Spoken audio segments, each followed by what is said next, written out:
মুসা আলাইহিস সালামের জামানার এক উম্মত এরকম বারবার তওবা করে, বারবার গুনাহ করে। আল্লাহ রব্বুল আলামিন মুসা পয়গম্বরকে বললেন, হে মুসা, তোমার এই যে উম্মত শুধু বারবার তওবা করে, বারবার গুনাহ করে, আমি আল্লাহ তাআলার সঙ্গে বারবার ইয়ার্কি করছে। আল্লাহ রব্বুল আলামিন বললেন, হে মুসা পয়গম্বর, তোমার এই উম্মতকে বড় গভীর জঙ্গলে রেখে আসো। মুসা আলাইহিস সালাম কী করলেন?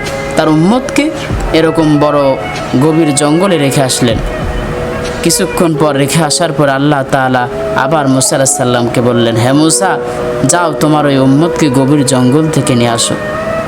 তখন ওই মুসা আলাইহিস সালাম যখন ওই গভীর জঙ্গলের মধ্যে প্রবেশ করলেন, দেখলেন তার ওই উম্মত মারা গেছে।